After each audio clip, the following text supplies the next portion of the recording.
जोहार गे सानाम को घाटशिला विधानसभा उपचुनाव रेना लेखा दो चला कान गिया नितो धाबी ते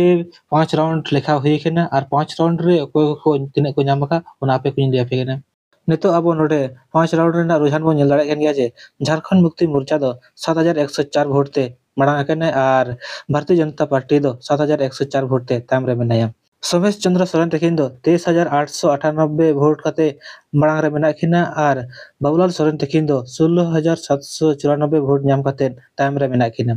रामदास मुर्मू तकिन दो 5652 वोट नाम कते तायम रे गे मेना खिना डॉक्टर श्रीलाल किस्कू तकिन दो जहां निर्दलीय खन किन लड़ाव कना नुकिन हो 379 वोट नाम कते तायम रे गे मेना खिना मनसाराम हासा तकिन हो निर्दलीय कना किन आ नुकिन हो 331 वोट नाम कते तायम रे मेना खिना पंचानन सोरेन तकिन दो भारत आदिवासी पार्टी खन के तिंगु कना आ नुकिन दो 203 वोट नाम कते तायम रे गे मेना किना मनोज कुमार सिंह तकिन दो निर्दलीय कना किन आ नुकिन दो 123 वोट नाम कते तायम रे गे मेना किना पार्वती हांसदा तकिन दो peoples party of India democratic खन के तिंगु कना आ नुकिन दो 89 वोट नाम कते तायम रे गे मेना किना रामकृष्ण क्रांति महाले तकिन दो निर्दलीय खन के तिंगु कना आ नुकिन दो 76 वोट नाम कते तायम रे मेना किना नारायण सिंह तकिन नुकिन हो निर्दलीय खन किन तिंगु कना आ नुकिन दो 70 वोट नाम कते तायम रे गे मेना किना परमेश्वर टुडू तकिन हो निर्दलीय खन किन तिंगु कना आ नुकिन दो 53 वोट नाम कते तायम रे गे मेना किना और बसंत कुमार टपरो तकिन दो 37 वोट नाम कते तायम रे गे मेना किना और